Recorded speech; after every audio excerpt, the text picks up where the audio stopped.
আপাতভাবে মনে হচ্ছে নির্বাচনকে কেন্দ্র করে এই ধরনের আন্দোলন হচ্ছে। এক হলো যারা নির্বাচন চায় না, সরকার যদি বারবার বলছে যে কোনোভাবে কোনো শক্তি ফেব্রুয়ারি নির্বাচনকে বাতিল করতে পারবে না বা না, মানে ক্ষেত্রে বাধা তৈরি করতে পারবে না, তার মানেই হলো কেউ না কেউ বাধা তৈরি করছে। এবং আপাত দৃষ্টিতে দুটো দল স্পষ্টতই নির্বাচনকে ঠিক তাদের অবস্থান ব্যক্ত করেছে, এবং দুটো দলই সরকারের নিজের দল, ঘনিষ্ঠ দল, আপন দল, জামাত ইসলামী এবং এনসিপি। তো আপাতত মনে হচ্ছে যে আপনার এই নির্বাচনকে ঘিরে যদিও জামাত ইসলামী বারবার বলছেন যে তারা নির্বাচন চাচ্ছেন ফেব্রুয়ারিতে, কিন্তু আমার কাছে মনে হচ্ছে কার্যত তারা নির্বাচন আসলে চাচ্ছেন না এই মুহূর্তে।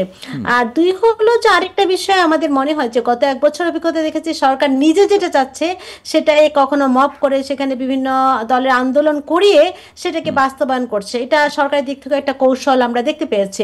তো সেটাও মানে হলেও খুব অবাক হওয়ার মতো বিষয় ঘটবে না।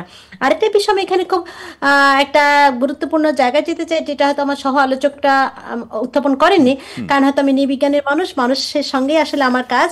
তো এখানে হলো যে মানুষের একটা নির্বাচনী সংস্কৃতি, সেটাকে কিন্তু আমরা বারবার উপেক্ষা করছি। যে এই যে পিয়ারি পদ্ধতি, যেটা ডক্টর আব্দুল নূর তুষার স্পষ্ট হয়ে বলার চেষ্টা করেছেন কিছুটা, যে মানুষ আসলে পিয়ার বলতে কি বোঝে, সাধারণ মানুষ কাকে নিয়ে আমি রাজনীতি করছি, কার জন্য রাজনীতি করছে এবং কার মাধ্যমে রাজনীতিটা হবে, জনগণের রাজনীতি যদি হয়ে থাকে।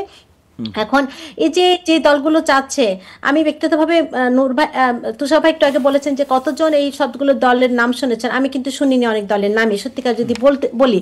কারণ অনেকগুলো দল আমরা দেখেছি আওয়ামী লীগ সময় নির্বাচনের কেন্দ্রিক অনেকগুলো কিংস পার্টি তৈরি করেছে আওয়ামী লীগ তাদের নির্বাচনী সুবিধার জন্য, এখন নানা ধরনের কিংস পার্টি হয়েছে। তো সেই জন্য আসলে এই নির্বাচনের কতগুলো দল চাচ্ছে সেই সংখ্যা বিতর্ক আমার কাছে খুব গুরুত্বপূর্ণ না, যত না আমি দেখবো যে মানুষের রাজনৈতিক সংস্কৃতি পিয়ারের দিকে যাচ্ছে কিনা। পিয়ার বলতে আসলে কি বোঝায়, পিয়ার হলে কি হবে, না তাহলে সেটি যাচাই করবে কিভাবে জুবাইদা নাসরিন ম্যাডাম? হ্যাঁ, জি। এখন এই যে মানুষ পিয়ার আসলে বুঝতে পারছে কিনা, পিয়ার বলতে পৃথিবীতে 91টা দেশে পিয়ার আছে, হ্যাঁ, এবং আমাদের সাউথ এশিয়াতে দুইটা দেশ শ্রীলঙ্কা এবং নেপালে আছে। এখন কথা হলো বাংলাদেশে এরকম একটা যে একটা নতুন সিস্টেম, নতুন জায়গাটা চাপিয়ে দেয়া, আমি স্পষ্ট বলছি, আমি আমি আই রিপিটেড, চাপিয়ে দেওয়ার যে বিষয়টা, যে সেটি কেন আমি বলছি চাপিয়ে দেয়া, কারণ আমি যখন বিশ্ববিদ্যালয়ে অনেক আমার সহকর্মীর সঙ্গে আলাপ করে, তারাও বিষয়গুলো ক্লিয়ার না। কারণ না ক্লিয়ার না এই জন্যে, কারণ এটা নতুন বিষয় আসে, বুঝতে সময় লাগছে কি বিষয় হচ্ছে, বাংলাদেশের মতো রাজনৈতিক সংস্কৃতি দেশে সেটি আসলে কতটা গ্রহণযোগ্য হবে, কতটা কার্যকর ভূমিকা রাখতে পারবে, কতভাবে কি কাঠামোতে এটি হবে, সেটা কিন্তু গুরুত্বপূর্ণ।